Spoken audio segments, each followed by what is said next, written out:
Welcome to Enigmatic Ends, where the shadows of history come alive, and we unravel the mysteries surrounding the extraordinary lives and deaths of some of the world's most fascinating personalities. Who was Jiddu Krishnamurti? Was he truly a world teacher, a mystic, or someone beyond our understanding? How did a man who renounced the very idea of being a savior come to captivate millions? Today, we embark on a journey into the enigmatic existence of Jiddu Krishnamurti, a man whose thoughts challenged conventions and whose very life seemed to defy the ordinary. Jiddu Krishnamurti was a mystic, a philosopher, a visionary. Some even called him a messiah. Born in 1895 in Madanapalle, India, he was discovered at a young age by members of the Theosophical Society, who believed he was destined to be a world teacher. His early years were marked by strange and mystical occurrences. There are stories of Krishnamurti being seen in a state of deep trance, his eyes vacant as if seeing something beyond the material world. Members of the Theosophical Society often spoke of witnessing an inexplicable aura around him, an almost tangible energy that left many feeling as if they were in the presence of something divine. He grew up under intense scrutiny, surrounded by people who believed he was the vessel for a new spiritual age. In one particularly mysterious event, it is said that Krishnamurti, during his teenage years, underwent a period known as the process, a time of profound physical and spiritual transformation. He would often be found in intense states of meditation, his body trembling, as if energy was flowing through him in ways unknown to ordinary people. Some described him as experiencing visions and communicating with unseen forces. But Krishnamurti did something extraordinary. He broke away from this prophecy and declared, "Truth is a pathless land." He rejected the idea of being anyone's savior or guru in a dramatic turn of events. He dissolved the very organization that had been created to proclaim him as the world teacher. He was a man who walked away from the promises of power, from the expectations of being a savior, only to become something even more mysterious, a beacon of pure human inquiry, one who seemed to exist on the edge of both the physical and the spiritual worlds. It was as if Krishnamurti had one foot in our reality and the other in a realm far beyond our comprehension. Krishnamurti's life was extraordinary, not just because of his teachings, but also because of the inexplicable events surrounding him. He had the ability to captivate millions without preaching doctrines. Throughout his life, those close to him claimed that there were times when an indescribable aura surrounded him, an energy that seemed almost supernatural. His piercing eyes, often described as hypnotic, left many with the impression that he could see beyond the veil of everyday reality.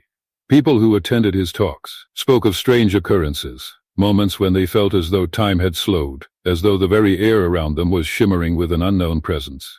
A group of onlookers, including some skeptics, watched as a sudden, powerful gust of wind swept through the area. Yet Krishnamurti remained completely unmoved, almost as if he was in a different dimension, untouched by the forces of nature. Witnesses claimed that they felt an inexplicable stillness emanating from him, as if the world around him had paused. Another mysterious event took place during his time in Ojai, where he resided for several years. Those who were close to him spoke of an incident where Krishnamurti seemed to predict a natural disaster. He had mentioned feeling an immense sense of pressure, an energy building up in the earth. A few days later, an earthquake struck the region, leaving his followers in awe of his apparent connection with the forces of nature. Some believed that his heightened state of awareness allowed him to tap into energies far beyond the scope of normal human perception.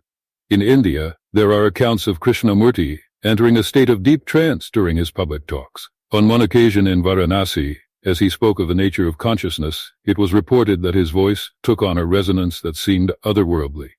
The audience watched in astonishment as he seemed to glow with a faint light, a phenomenon that many described as an aura. People present during that talk claimed they experienced a profound shift in their perception, as though they were momentarily lifted beyond their ordinary consciousness. Krishnamurti's ability to seemingly prophesize was also well documented. He once spoke to his close associate about a future global crisis, describing a time when humanity would be forced to face the consequences of its actions, a vision that many now interpret as a foreshadowing of the current global challenges related to climate change and societal upheaval. His words carried a weight that went beyond mere speculation, leaving those who heard them with a deep sense of both urgency and awe. His followers believed that Krishnamurti was not merely a philosopher, but a being who had transcended the limitations of human experience. Someone who moved effortlessly between the seeing and the unseen, bringing glimpses of a higher reality to those willing to listen. But it was his death that truly added a layer of mystery to his legacy. On February 17, 1986, in the quiet town of Ojai, California, Krishnamurti passed away at the age of 90.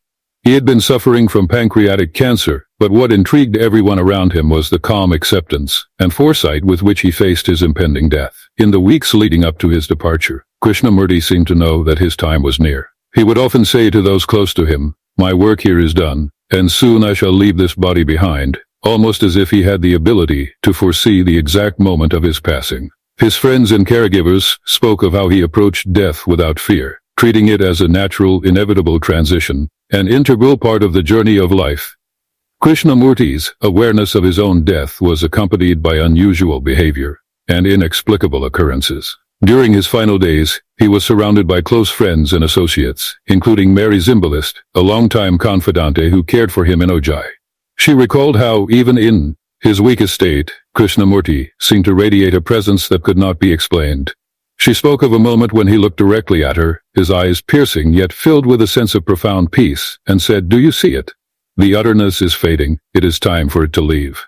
Those around him noticed that as the days drew closer, Krishnamurti would enter into deep states of meditation, where he seemed to transcend his physical condition entirely. Some described witnessing an inexplicable glow around him during these times, a faint light that seemed to emanate from his being, despite his frail condition. The atmosphere in his room was often described as being almost electric, charged with an energy that made time itself seem to slow down. It was as if he was gradually slipping away, not just from his body, but from the very fabric of our reality. In his last moments, Krishnamurti spoke of the process, a sensation that he had experienced throughout his life. Mysterious force that often left him in states of physical discomfort, but also in heightened states of awareness. He described it as an energy that had been with him since his youth, one that connected him to something far beyond the material world. As he lay on his deathbed, he said in a voice barely above a whisper, "The process is ending now. It is time for it to go back to where it came from." Those present in the room spoke of an overwhelming stillness as he said these words, almost as if the air itself held a reverence, an acknowledgement that this was not the end, but rather a new beginning. The hours following his death were equally mysterious. Those who had been with him reported vivid, almost surreal dreams in the nights that followed. Mary Zimbalist described seeing Krishnamurti in her dream, standing in a field bathed in golden light, smiling at her with a sense of calmness that seemed to transcend the boundaries of the dream itself. She felt that he was trying to communicate that he had moved on to another plane of existence, one that words could not describe. Others claimed to have similar dreams, and some even reported strange occurrences in their homes, objects moving without explanation, and a sense of his presence lingering, as though he was still watching over them. Krishnamurti's ashes were divided and scattered across India, England, and California, representing his connection to the world and the universality of his teachings.